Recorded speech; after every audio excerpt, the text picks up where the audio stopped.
So the G tourney just ended that ran from May to June, and the exciting conclusion of 58 players playing in this massive online / remote fight tourney finally concluded.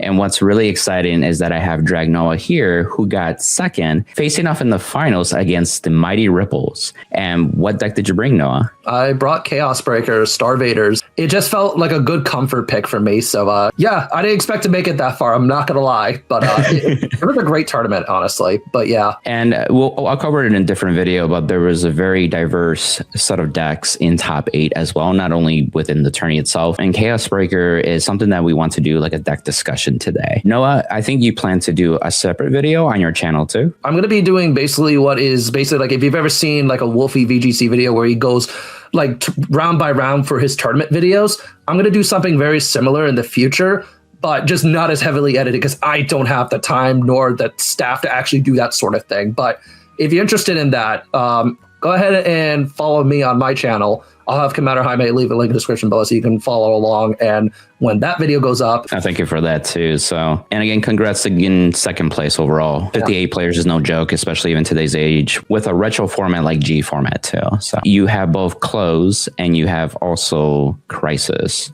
Yep. Do you want to highlight some points here? So Crisis is your main ride target for your grade 3 turn. Mostly because, especially if you're going second and your opponent gives you the option to go first stride, you could do his on-place effect, which will allow you to counterblast 1. Specifically, it has to be Starvader counterblast, which your entire deck, spoiler alert, is Starvader, so you don't have to worry about that issue. And it forces your opponents to choose something on their field and lock it. And then on top of that, you can combine that and go discard for strike cost and then reactivate the same skill to lock yet another card in conjunction.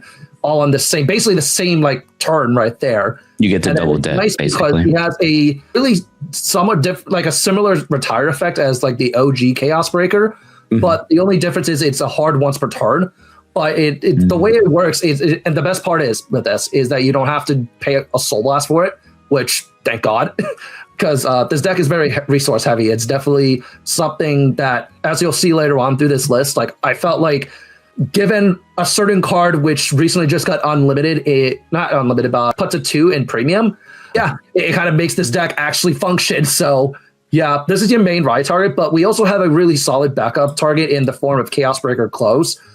And Close really allows you to, in case for some reason your opponent CB denies you, but you still want to have access to a lock on their board, just to maybe potentially snipe a certain rear guard, or, you know, it does require you to discard a Starvader to actually get that lock, but you get a soul charge out of it, and you specifically get to choose which card you lock in that instance.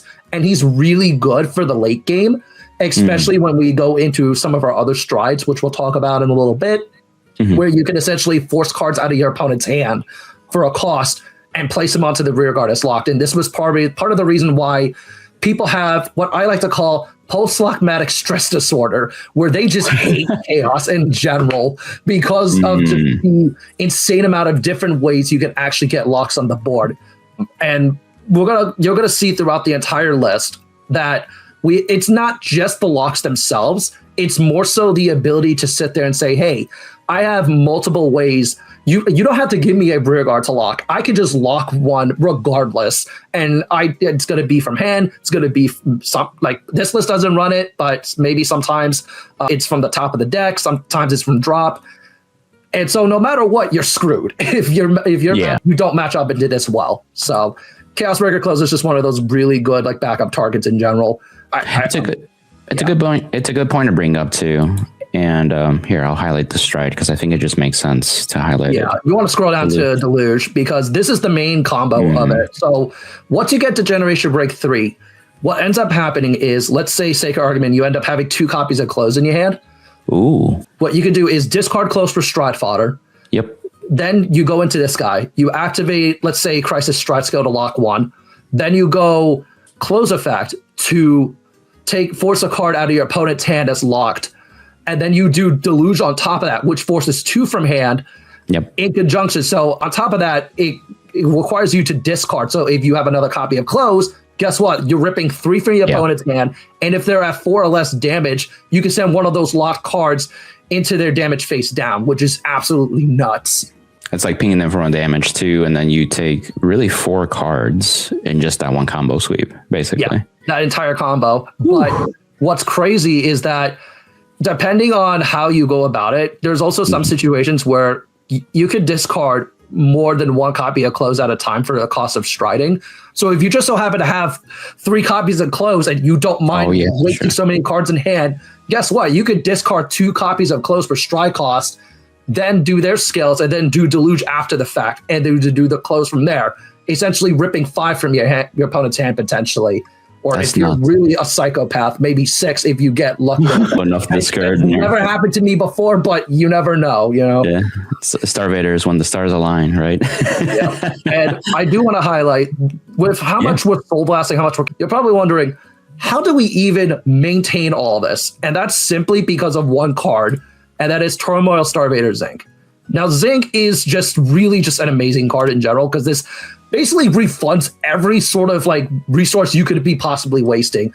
Because as long as you got a Chaos Vanguard and your opponent has a locked card, you put her to soul and you soul charge and counter charge too, which is just bonkers. And this is part of the reason why up till recently she was legitimately banned in premium, because the idea that, hey, we have all of this generic support and we can just basically have no issue with resource management whatsoever. Yeah, that's kind of nuts. And honestly, like the fact that this is unlimited right now, that time of this recording in G format basically makes it so that way we have that same condition of like, hey, we don't have to worry about resources as long as we see Zinc, which is very easy to do because of our starter, which allows us to just search for her directly from the deck. Because as long as you got a Chaos Vanguard and your opponent's got a lock, no, you don't even need a Chaos Vanguard. As long as your opponent's got a lock card in general, you could just search for Zinc, call her out, and then, you know, kind of go from there. But still, you need a Chaos Vanguard for Zinc's effects. But the idea is, hey, we have a way to directly search her, and this thing's a starter, so we're kind of cooking from there. Yeah. I think, do you play Colony Maker, or do you feel Colony Maker? And the reason is grade 2 space is tight. And we want to go over the grade 2s for a moment. Sure. Kind of my trump card in a lot of this. So you really sometimes don't use the Soul Blast retire effect, but sometimes it comes up where after your turn, you can Soul Blast and retire him to force your opponent to lock something on their field. But the real reason why you run him is because on Generation Break 2, i.e. your first stride turn, once you flip up another card face up in Gzite, when he attacks, you can counterblast and force your opponent into a very, honestly, really bad position, right? Where they either take 1 from hand and place it down to rearguard as locked, or you draw 1 and it gets +10 until the end of that battle, which is just absolutely insane. So it's basically an in-battle zirconium, if I had to put it lightly, if you're familiar with premium. And the fact that what you'll see with this list is that you can reactivate this as long as you have the ability to meet the condition to pay the cost for it, which we'll talk about that in a little bit. But for the rest of the grade 2s, right? As I do have a question with WN, if you don't mind. Yeah. With that effect, so I remember a good friend of mine, he played Mega Colony, and it's just like you're giving the opponent a choice when it comes to certain effects. Yeah. Did you feel, was that, what's the word I'm looking for? Did he deter you from your strategy? Like, were you expecting them to pick a certain outcome and it backfire? Or did you feel like your opponent tend to pick one outcome in most of your matches? So it's very match dependent. Like, especially with decks that don't actively care about their rear guards, like such as Kagero or Dimension Police, neither of which I actually fought in this tournament, by the way, somehow. In most cases, they don't want you to plus off the draw 1 and the +10 till the end of battle, because that makes it 19k on its own without even committing a booster. So there's a lot of situations where unless they really just don't want you to draw, they're going to just say, you know what? Yeah, you can have one, you know. But then again, that drains their hands still. Yeah. Right? So it just depends on the matchup entirely. That's really the big thing. But it's still nice pressure to have in general. Yeah. I think the outcome either way is really good, which makes sense. Yeah. So you said the other grade 2's next, right? Yeah. So we'll talk about Strange Dragon real quick, because this is a nice little like turn 3 card that I like to go into. So because Strange Dragon's like first effect doesn't require you to be on Generation Break, you can actually just immediately go into this immediately on turn 3 if you really wanted to. Where when he's placed, as long as you got Chaos Vanguard, he gets a Rectex skill where when he attacks or boosts, if that attack is attacking a Vanguard, your opponent has to choose one of their rear guards and lock it. But if they can't, he gets +5 till the end of battle, which really goes hand in hand with his Generation Break 1 skill, where if your opponent has a lock card, he gets boost. So yeah, he's just a 9k booster in a worst case scenario. But in general, he's just really good. So that way we can potentially lock multiple cards in a single turn just from his effect alone without having to commit too much in general to actually get that going. I do have a question with the early game. Do you feel like this card does help Chaos against like a Ripple matchup where they stay at grade 2? Yeah. Most of the game, if not entirely. If we see Strange Dragon at any point and we have either Close or Crisis in hand, like, because the thing you will notice about this deck is we don't run Seabreeze, which a lot of people will run Seabreeze in most decks in G format because, you know, in a worst case scenario where they have to play the grade 2 game, it's like, okay, at least if my opponent's dumb enough to not ride another grade 2, I could just punish them for it. But with deck, you kind of don't want to do that. And so as a result, it's like, okay, I want to start locking stuff in case I don't see certain pieces in time. But in general, with this card, it just gives us another option to lock immediately on turn 3. Yeah. Because the issue is like with most of our other cards, to get a lock off, we need to pay a cost. And this is basically costless. So you're right. The fact that you can just immediately go ride Crisis, lock something, then call this, and then force your opponent to lock something else in conjunction, or you gain a little bit of power. It's really nice. So yeah, I like Strange Dragon. It's a good card. Do you feel like you would keep it or you would change something? In what sense? Because like if you were to recommend for a Chaos player to try out Strange for themselves first, or would you change it? I would recommend it because it really doesn't cost you anything. And it's like, you never want to ride it. And in fact, none of these grade 2s you really want to ride, but it's like one of those situations where it's like, if you have to have at least one rear guard for that turn 3, Strange Drag is the one you want to have in general, right? Because the other cards is like, they either pay a counterblast or they have to be on Generation Break to get a lock going. And this is just immediate. So that makes sense. This is the main grade 2 you want to kind of combo off of in that turn 3. Makes sense.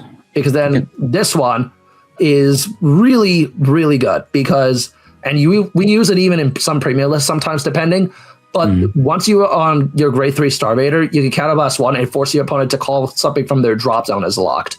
And then he gets 3k. But then if your opponent has 2 or more locked cards, he gets an additional 3k, making him a 15k attacker potentially on his own, which kind of helps us. Like it's like that ultimatum where it's like, even if you don't give me something to lock, I could just lock something on my own regardless, as long as I hit certain conditions. With this condition meaning, hey, if you got a card in drop zone, guess what? Call this, counterblast 1, call that as locked. Have fun. Yeah. Did you feel like you put in a lot of work in this tournament? Oh, it did. It's really good, especially for the initial early, like first stride turn or just in general setup. And because we have Zinc, again, like we have the ability to sit there and go, cool, I can just refund my costs for this, no problem, because it's basically free.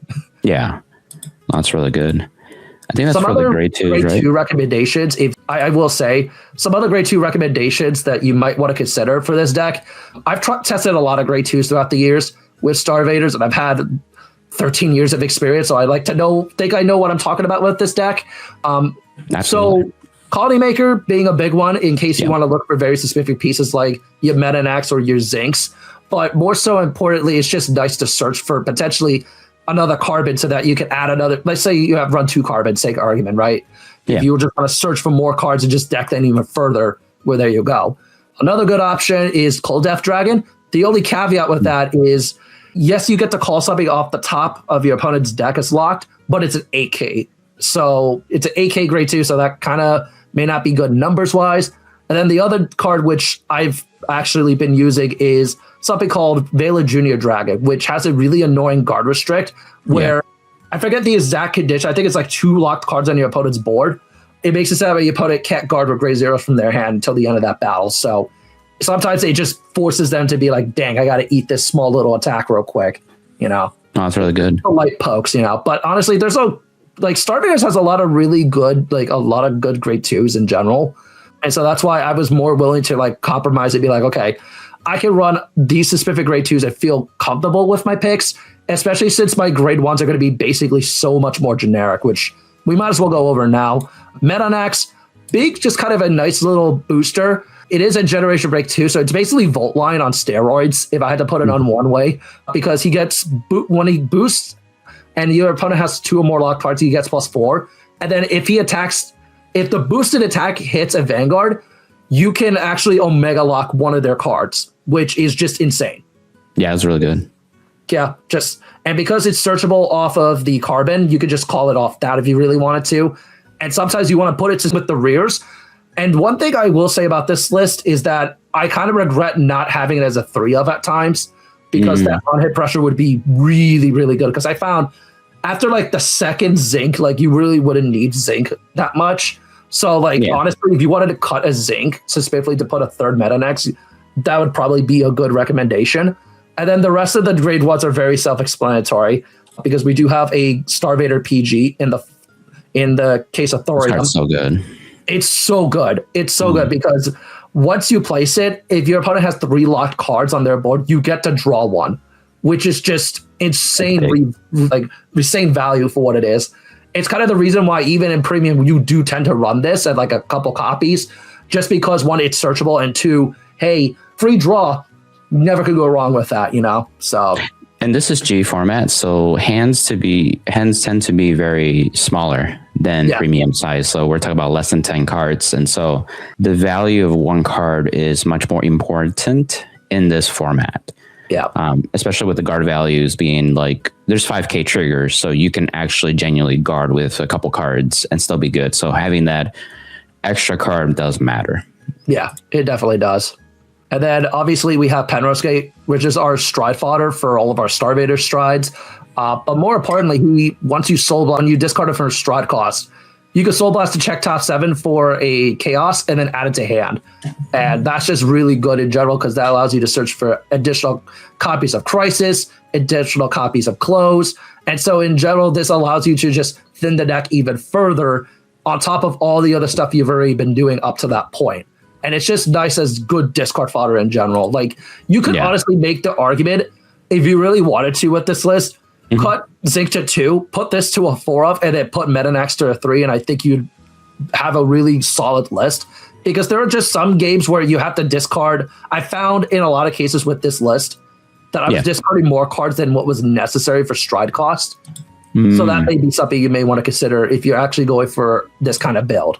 Gotcha. So you're saying they would increase it or decrease the... They would increase Penrose Gate to a 4, because right now it's at 3.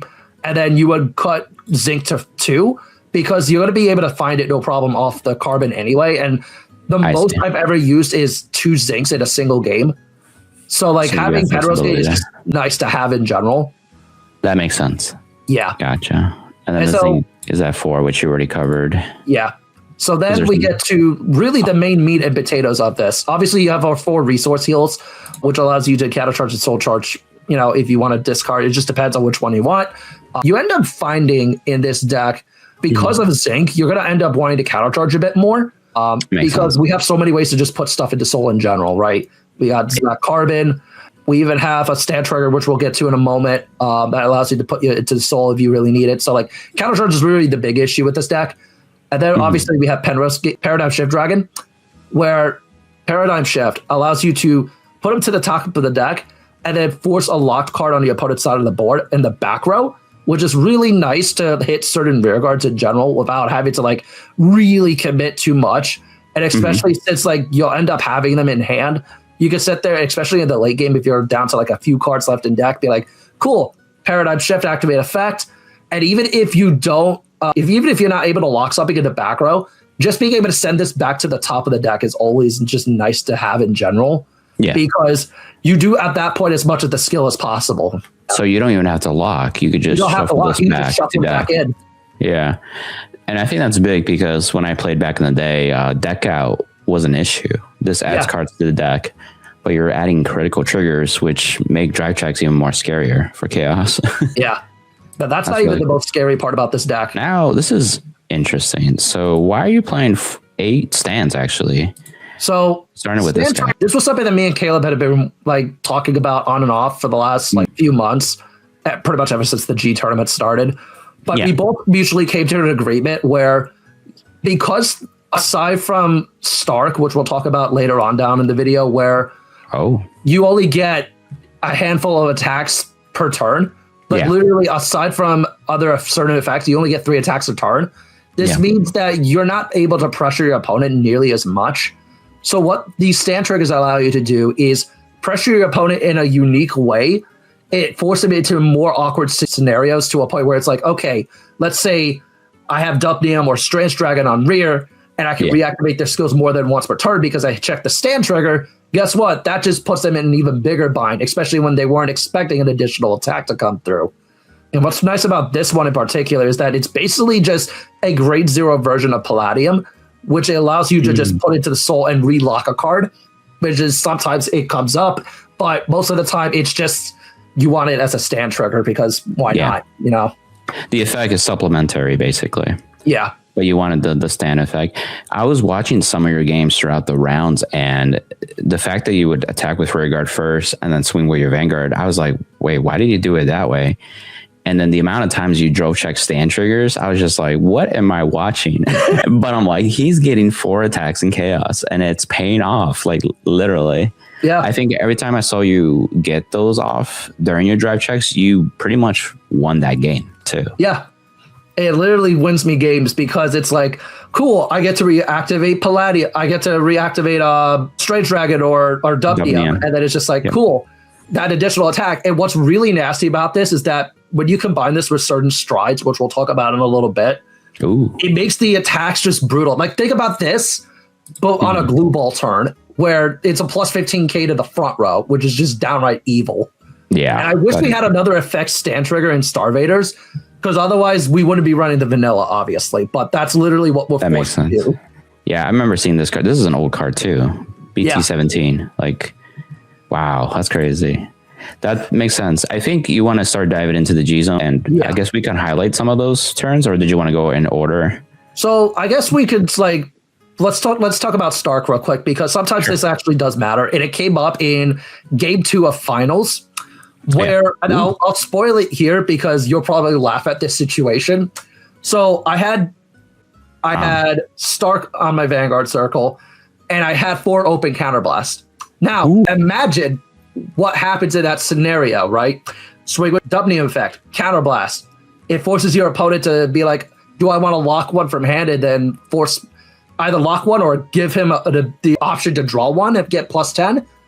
Dang, that's awkward. Swing with Vanguard, drive check, stand trigger, restand the Dupnium, swing with the Dupnium, and then do that loop. The problem and the unfortunate side effect of this card is if you don't kill your opponent, you're cooked. Like, straight up. But this usually wins you games on the spot. Yeah. Because even in round 1, I had a situation where Stark wasn't enough to kill, but it pushed my opponent so far back to a point where they just could not recover from it. Oh, yeah. So I was like, I had no G's on. I'm like, cool, I can still do like Crisis on ride effect to lock something and kind of establish something from that after the fact.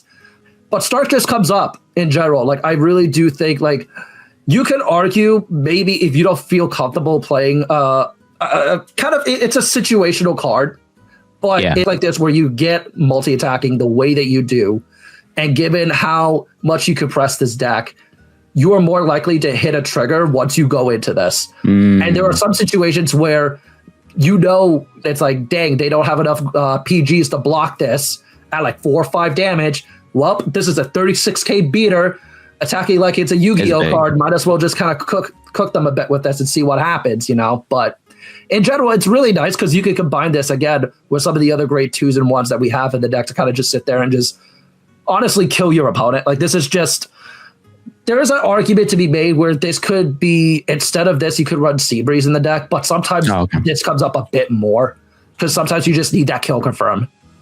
Makes sense too. It just depends on the expected meta game too. I feel like with Stark, I'm confusing with Freehan over here. The accessibility portion, I know people like, oh, it's Zeroth Dragon. If I want to get back in G, do I need to buy this card? Do I need to find this card? It's like, no, you can use proxies. You can use online simulators like CFA or Cardfight Connect. Some people were starting to use that. So don't worry about price tag. Again, this is just accessibility, and this is a retro format at this point too. But It's a really good card. So I see the value, especially with stand triggers. That is pretty nutty. And you do one drive check at a time per attack with Stark. Yeah.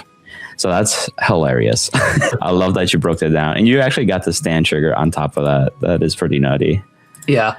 Alfani's a nice little stride that allows us to basically like pot a greed or just lock cards in general for not really having to commit too much to the board to actually do it. It's also nice because if you can't lock 2 cards on their board, you draw 2 and then you give 2 of your units plus 2k until the end of the turn. So this suddenly becomes a 28k attacker just out of nowhere sometimes. So it's nice to have in those scenarios where it's like, cool, I don't see much of a use in using one of my other 2 chaos strides more than once or just in general. Then cool, I can just sit there, go into this, lock a few cards, maybe gain a little bit of hand just to sustain myself a little bit. So that way when I'm able to go for those push turns, I can actually go through effect as intended. Makes sense. Should we just go down the line? Or yeah, might as well just go down the line. Okay. Cosmo Reef, it's a good G guard. Sometimes it comes up, sometimes it doesn't, though. Again, it's very matchup dependent, but again, having just a little bit of shield in general, especially when you don't have a lot of locks on the board in general in the back row, it's like, cool, I can snipe a certain rear guard if I set it up in a way where it's like, cool, even just getting rid of one back row rear for a turn sometimes just ruins entire decks in general. So, like, it kind of helps a bit. And then as we go further down the list, right, like I said, I highlighted earlier, but Deluge is one of those cards where if you're able to set up that condition where you do that plus close, your opponent is losing potentially 4 to 5 cards, maybe even 6 cards in one before even attacking, which is the dumbest thing about this card. And sometimes there are scenarios where, and this came up in my, I think it was round 3 or 4 matchup where it's just certain matchups where normally they need to hit a certain amount of counterblast to pay a cost for a certain stride. What ends up happening is you could just damage deny them because you send them to 5, but they're face down. They have a face down card in damage, so they can't use something like, let's say, Performance Odge like twice. You know, I see. Just counterblast 2, and so at that point it's like, cool. If you're wasting that much CB, I can kind of sit there and just ruin you that way. So. Yeah, I would say too that this card is scarier in G format because this was before like blitz orders, regular orders, tickets like protect markers, tokens, anything that could just dissipate immediately upon like just hitting the field. Yeah, most decks don't have that in this format. So like you're getting cards no matter what from this value that you're getting from Deluge. So very good card. You played 2 copies. Did you feel like 2 was just enough? Yeah, and 3 would have been overkill. You know, I think if you commit more than 2, that you're potentially just hurting yourself.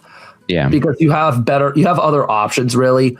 Like the idea is also to just set up a win condition in the form of Glue Ball Dragon, which is basically just Nebula Lord Dragon on steroids, because it gets +3 for every locked card in your opponent's field. The entire front row gets +3 for each locked card, so it's just really good. And then on top of that, you could just, pay the cost and then lock a card on your opponent's board for each face-up card in your G zone, which is kind of gets nutty, especially if they don't have cards that can just naturally bypass that, like resist. So that you would just lock their board down for 2 turns because, hey, I'm Glue Ball Dragon, I don't care. Yeah. Plus, like, this is a passive power-up. So did this come up with the stand triggers when you drove check? Yes. This is exactly, it comes up because then imagine on its own, before you even activate a skill, 24k base. Then you can reactivate the skill. That's not suddenly 34. When you restand him, you can reactivate the same skill and still put your opponent in that bad spot. And because your opponent's board is all locked, guess what? If you have 2 counterblasts, that's a 34k attacker on its own without boosting, and you've just drawn 2 cards. Yeah, that is a really good card to restand by itself. That's a good point. Even the Strange Dragon, still a 14k attacker on its own merit. Like, really good at that point. That's also true. And the thing is that your strides like Deluge and these are Soul Blast ones, so you can spare the counterblast on your rear guards. Yeah. That turn. That makes sense. And again, really Zinc really makes this all happen. Also a good point. Yeah, this 3rd gen is an interesting one. I was really hesitant on this, but it actually came up quite a bit where just having that condition of having 2 locked cards on your opponent's board, just because it says in general, like if there's 2 locked cards in general, you can do it. So let's say you have one and then your opponent has one.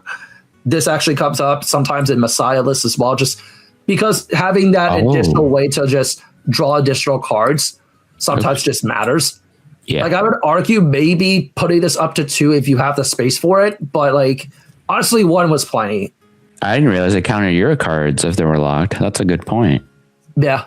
It doesn't really specify. So like you could in theory be like, cool, I locked 1 from, let's say, something like Locus Karina, which we'll talk about in a moment. And then they have like something on their field that's locked. Cool. I could just sit there and just gain hand advantage that way, you know? So sometimes it comes up. Oh, and speaking of Locus Karina. Yeah. Locus Karina. She never came up. I'm going to be honest with you. She throughout all my matchups, either it was just the board setup or the situation, I would have to do more testing to see if she's cut in this build. But honestly, I would argue probably not, because the faster you can go into the deluge, the better. That makes sense. So in the worst case scenario, it's like, cool, I could just pay the cost. And even if I don't get a lock, it's like, okay, cool, now I'm on GB3 at that point. But having the ability to lock your opponent's back row potentially is also a nice little benefactor, especially when you combine it with our last G guard, which is Destiny Guardian. So yeah, it's just because then Destiny Guardian will immediately unlock. I was just thinking, I was like, does your opponent choose? So how does that work with this card? So for how it works is you turn a G Guardian face up, then you choose up to 3 of your rear guards and lock them. And then for each one that you lock, your opponent has to choose one of their back row units and lock it. Yeah, it doesn't say choose though. So does that still count as choosing, or is there an errata for this card? I guess it's just they have to. It's mandatory at that point for them. So if they have, like, let's say Orphea for Aqua Force, they have Orpheas in the back row. Does this force them to lock Orphea because it gets around resist because they're not? No, because they can't target it. It can't be targeted like that. Okay. It's only like because resist. Like the one thing about this deck is unless you have a way to call over a resist target. You can't just straight up lock a resist. Like that's not possible. Okay, so you can get around it. Okay, I was just curious. I was trying to remember a scenario. That's good. Funny. So Destiny Guardian is our main bread and butter, because in a lot of cases our opponent is going to have at least 2 lock cards on the board, and then we could combine this where it's like you unlock 2, get plus 10 shield, and then combine this with Crisis Effect to draw 1 and retire that card. It is probably Late Joker's best G guard.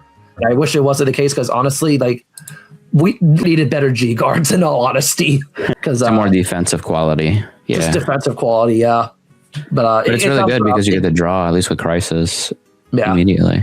Because even in premium, you would run that just because you can just use Chaos Breaker more than once a turn. But in here, it's like cool.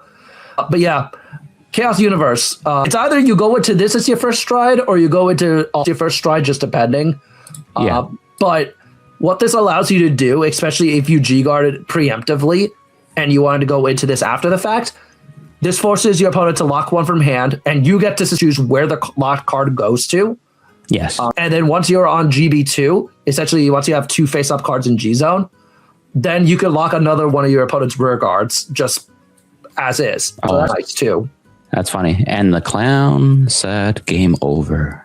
Yeah. That's his flavor. I love this artwork. It's so good. It's really good. That's pretty much the list. Anything you want to highlight, or do you think that was it? I think that's really I think the big thing is, like, you could argue if you wanted to mess around with the ratios a bit, like you could honestly, like, because I find that 8 stands is kind of necessary for this deck. I know that contradicts a lot of what people tend to run with Starvaders. Yeah. But a hot, spicy take. And it worked out. Yeah, go ahead. No, I was just saying it's a hot, spicy take, but like you got second. Yeah. In an almost 60-player event. It speaks for itself. I wonder if I had played this list back in 2018, if I could have actually cooked with this a bit, but it is what it is. You know? I know, right? That's the beauty about retro formats, is now that the format can breathe more. Yeah. And you can experiment, and you find that, hey, this actually worked better than I thought, and maybe this could have done something back then. So yeah, I feel like that's the main thing. Again, it's just the stand triggers. They come up again. Like if we had 10K stand triggers, I would almost argue you would run them in premium at that point. But because you can't, because you need the defensive value at that point. But so specifically for G format. again, however you want to run it, this list, like you can easily afford to not bother with the stance if you wanted to, if you don't feel comfortable with it.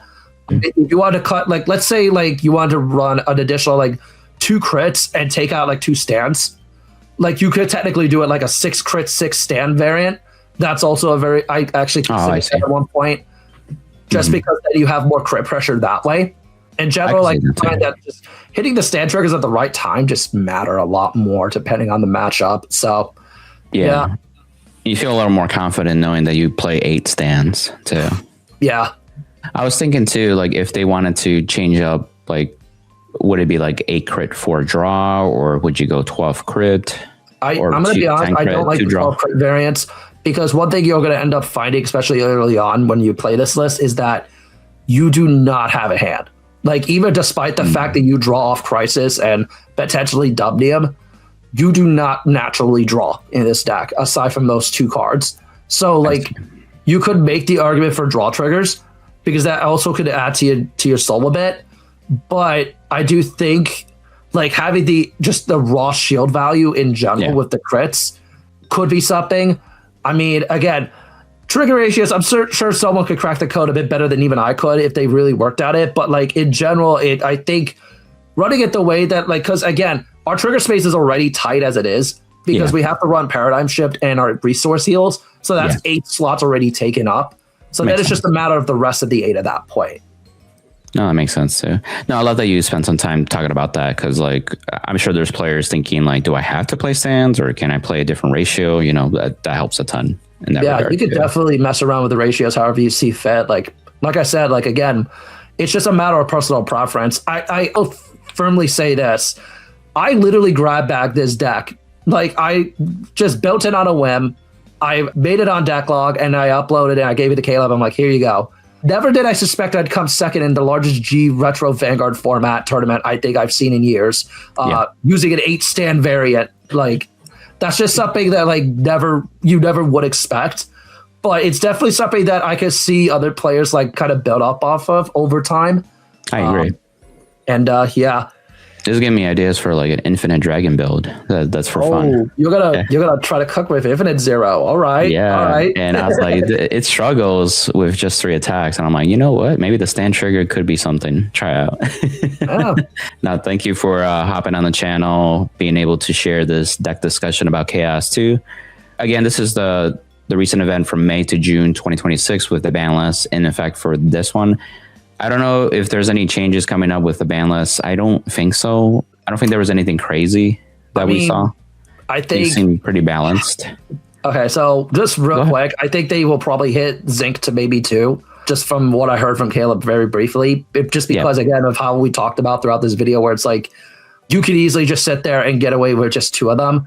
You like 4 is excessive. Like, and having that much resource, it does not need to have that much resource generation. Yeah.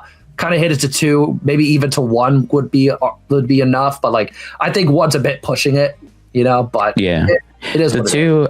The 2 would be like premium, basically, where you have it, but like use it wisely. And there might be games that it gets damage check, and there might be games you have to write it, you know. So it's like you don't always have the 2 every game, too. So I think that's a fair approach if you know the list changes, like ban list wise. But I thank you for giving direction if that were to happen. Basically that helps players in general to just adapt at that point too. Cool. Yeah, like I said, if you're interested in watching how I went through each one of these routes, follow me on my YouTube channel as well as my Twitter. I'll have them link in the description. And if you are in the tri-state area, specifically around in New Jersey, in less than 2 weeks time, I think it's on July 18th, Battlecore is going to be starting up with their season opener for their standard like events going forward for season 2, and they're actually collaborating with Crow's Nest. So they're going to be collaborating with them doing events down south as well. So definitely go follow them. I'm not sponsored by them in any sort of way, but I have worked with them in the past. So figured I'd just give them a quick little shout out here. But yeah, and if you're interested in playing in G format, definitely go follow the Project G Boot server. Yes.